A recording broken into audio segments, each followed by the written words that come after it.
My name is Leonor, Medina, and I am the Collections and Exhibits Coordinator for Brownsville Historical Association. And can you tell us a little bit about the history of the museum? Sure. Costumes of the Americas actually has been in existence since 2005. It used to be a museum on its own.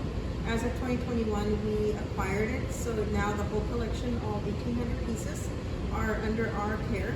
And this particular building was actually redone specifically for Costumes of the Americas because the costumes have to be in a community-controlled environment. So the lighting, the texture, everything in here is for textiles. And the dehumidifier in the air conditioning system is pulling the moisture out.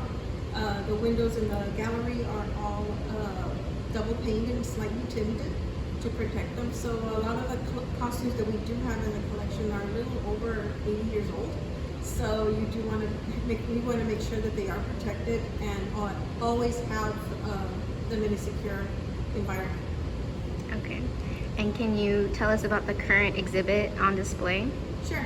Fiesta y Cultura is actually more geared towards Charro Days. It's a little bit of a celebration in reference to a lot of the business people and a lot of people here native to Brownsville who donated costumes to Costumes of the Americas for us to, as a keepsake. Of course, we were going to protect them, and this actually came about the fact that Charro Days just completed 87 years. So for us, it was awesome to be able to do an exhibit that gave information and allowed people to see what the history of Charro Days is. A lot of people from the Mid-Valley and Upper Valley do not realize that this exists, that there's costumes and there's people that actually did this and created this Charro Days as a celebration between the two sister cities, Matamoros and Brownsville.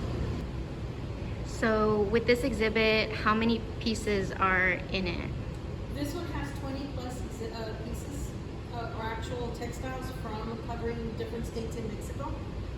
We have them from Yucatan, Michoacan, it could be Chiapas, China, which is from Puebla, Mexico City. So it's just a combination, but because also these costumes belong to somebody here in Brownsville at some point.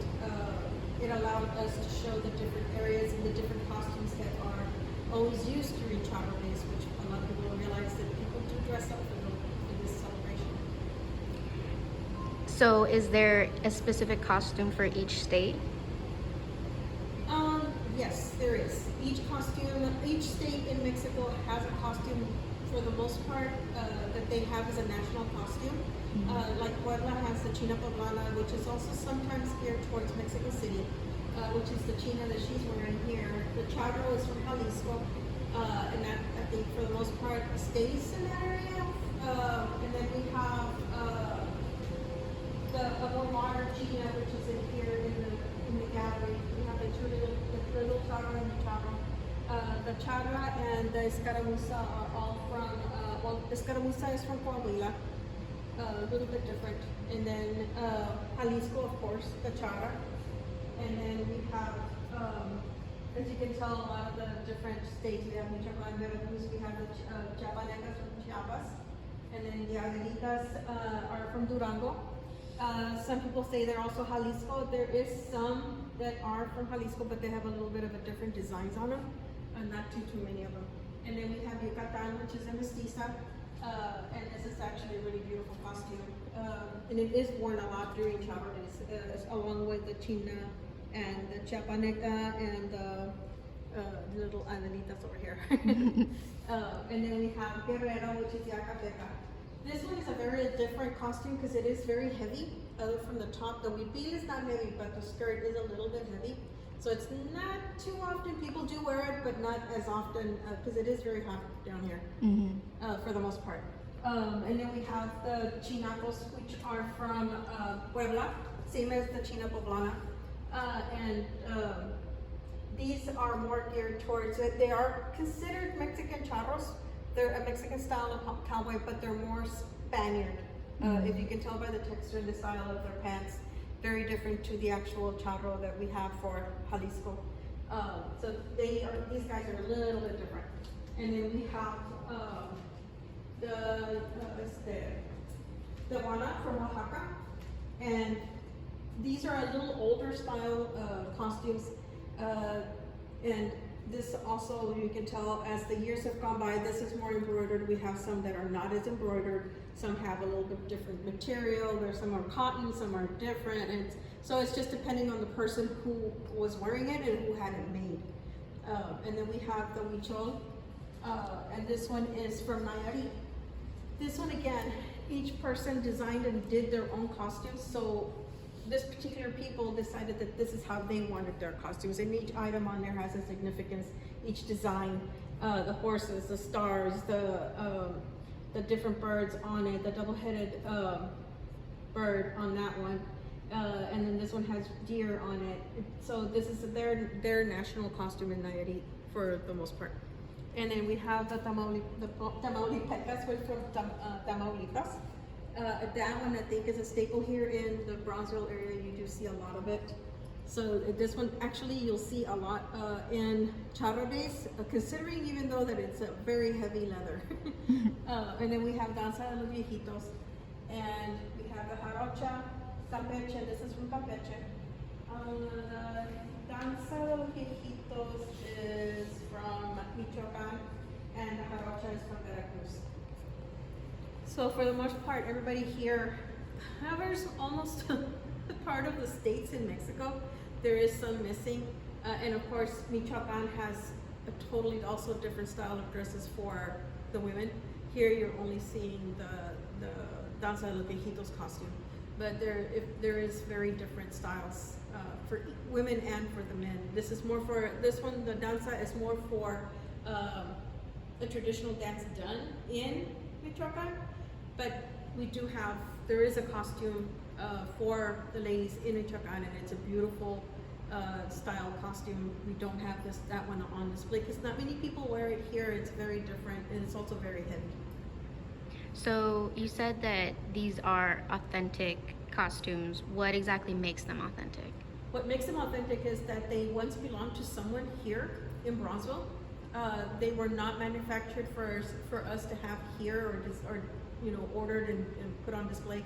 These actually did belong to somebody, and they were either gifted to us or to Costumes of the Americas, not necessarily to us, and which made them part now of the collection.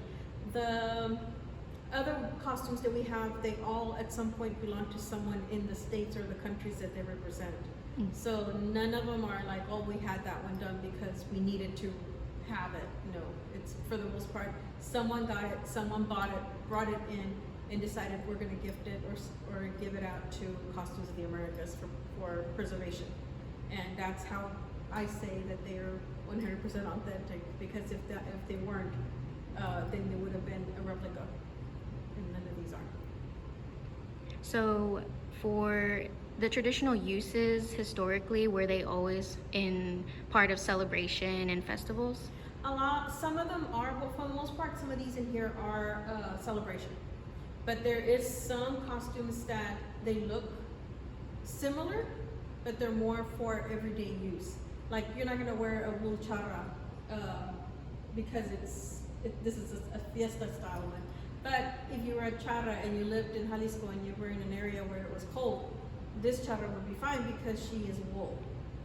But the escaramuza, well, that is more of a competition costume.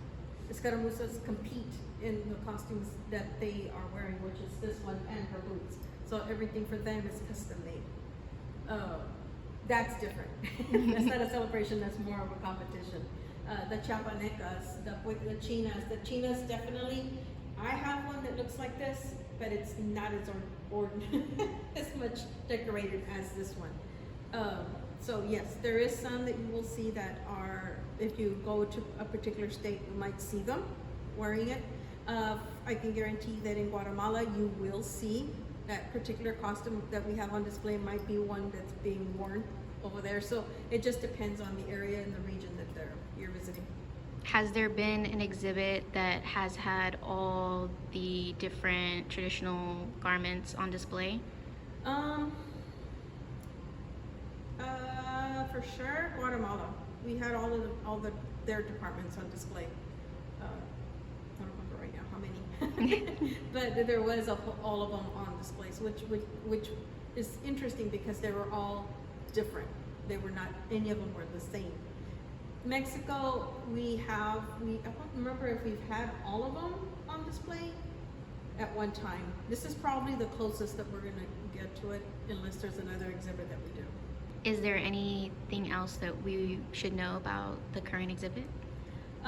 Just that it's a very unique exhibit, since they do belong to people from specifically Brownsville. And it makes it unique because a lot of these people, there is some that are no longer with us here in Brussels, so it brings their history or their part to the collection itself. And it's interesting because a lot of people have been loving it. We've had a lot of visitors. We've had some from France, we've had Bulgaria here, we've had Canada, a lot of winter Texans from Minnesota, and they love the colors, they love the styles of the dresses. And a lot of them, even though people do travel, there is some people that will not get that chance to be able to visit every single state in Mexico, or visit every single country in Central and South America. So us being able to do that here with the exhibits as we're going along allows people to learn the history about the costumes themselves and the countries and regions that they come from. So it's a teaching for us to be able to do that, and then of course people enjoying the fact that they get to see all these beautiful pictures. And every year, every exhibit is not ever going to look the same. We do different layouts, we do everything different. Okay. Thank you so much for speaking with me. You're very welcome.